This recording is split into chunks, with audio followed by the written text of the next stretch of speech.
Nah, masih bersama kami di Fajar Berkah. Pasti berkah. Nah, tadi tuh kita tuh masih bahas 10 hari terakhir bulan Ramadan ya. Betul.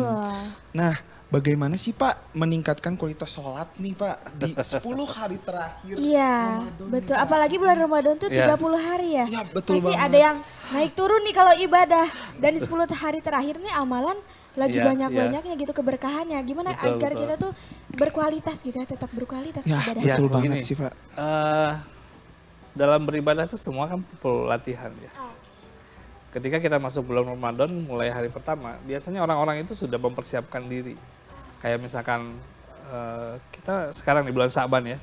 Sebentar lagi, beberapa hari lagi ke depan kita akan masuk ke bulan Ramadan. Gitu ya, insya Allah gitu ya. Nah, contoh misalnya kita ada di bulan Sa'ban contohnya gitu. Mau masuk ke bulan Ramadan. Nah, biasanya orang-orang tuh bulan Sa'ban itu udah latihan sekarang.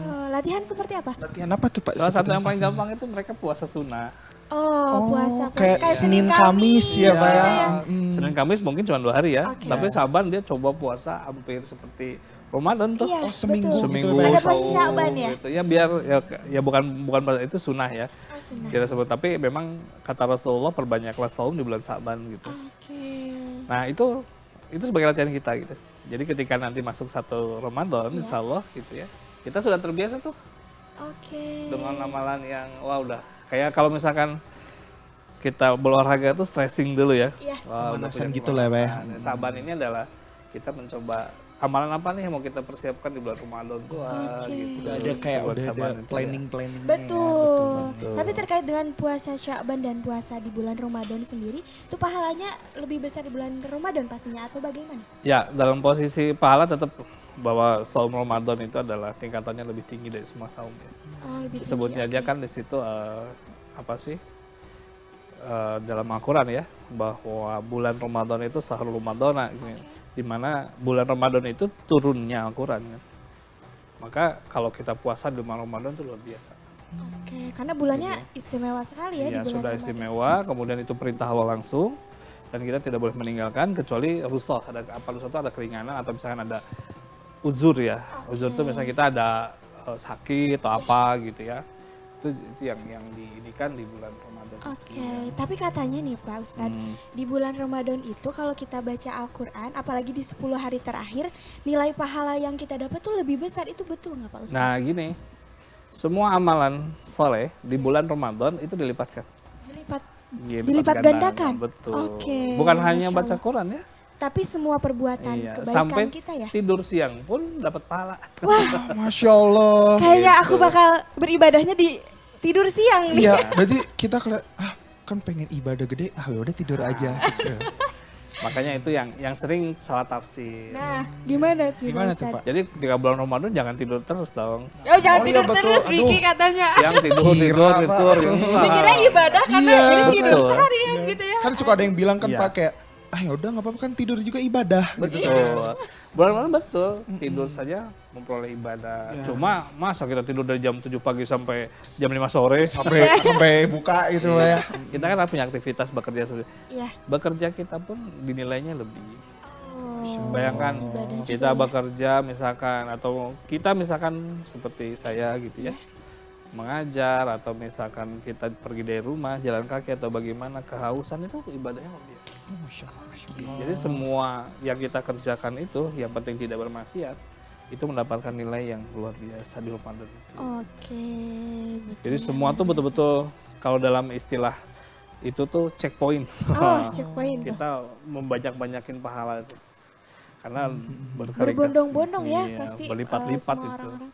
Iya. Oke Pak Ustadz. Nah kalau semisal dalam 10 hari amalan terakhir, itu pasti kan naik turun nih ibadah kita. Betul. Nah cara memotivasi diri kita nih untuk tetap melakukan ibadah ekstra di akhir bulan Ya, Ramadan itu. seperti apa motivasinya?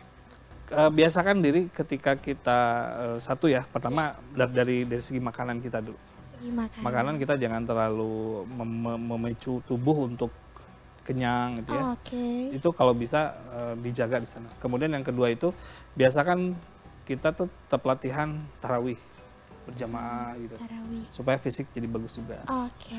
Nah, itu biasakan juga kalau misalnya kita ikut dalam riungan-riungan seperti apa ceramah seperti sekarang nih kita nih gitu. Biasa kan kita ikut gitu ya, ngobrol atau gimana supaya kita mendapat bekal yang tetap motivasi kita tetap termotivasi ya. Oke. Kalau keimanan memang turun naik, tapi motivasi kita nggak boleh turun. Oke. Ketika motivasi turun, maka energinya nggak bagus. Oke. Gitu. Jadi kita malah lebih ya tadi gitu nggak mau sholat, bukan nggak mau sholat ya. Betul. Jadi malas-malasan gitu. Berarti dimakan ya harus terjaga ya, nggak Dimakan, boleh kemudian kekenyangan lingkungan gitu kita kan. juga. Terus Lingkungan, kalau oke. misalkan kita siang atau malam jangan terlalu banyak tidur gitu. Karena itu akan mengurangi metabolisme kita. Oke, luar biasa. Dan di Iya. bulan Ramadan juga kita melaksanakan yang namanya sholat tarawih ya Pak ya. Betul. Dan itu sholat tarawih itu hanya dilakukan di bulan Ramadan saja ya. Betul. Kenapa Pak Ustadz? Ya, karena gini, ketentuan Rasulullah ya. Jadi sholat tarawih itu ada beberapa ulama menafsirkan ya. Menafsirkan itu adalah sebagai pengganti qiyamul lail, sholat malam. Sholat malam. Maka diganti dengan sholat tarawih. Waktu zaman Rasulullah, sholat tarawihnya itu kan kalau kita ada bisa isya, tunggu sebentar ya, Iya. terus tarawih kan. Iya, Zaman betul. Rasulullah itu sholat tarawihnya nanti malam gitu. Oh. Jadi sahabat tuh tidur-tiduran di masjid gitu. Nanti Oh jam, jadi kayak udah prepare dulu aja iya, gitu. jam ya. 9, jam 10 baru mereka tarawih. Oke. Karena dalam hadisnya itu kan itu ibarat qiyamul lail. Gitu. Kan kalau kita yang namanya qiyamul lail itu kan ada sholat tahajud ya. Iya betul Sholat banget Pak. tahajud gitu itu qiyamul lail atau misalnya kita witir gitu ya. Witir kan termasuk qiyamul lail juga gitu. Nah, ini juga tarawih sama. Sehingga disebutnya tarawih. Kenapa disebut tarawih? Nah, itu ada filosofisnya.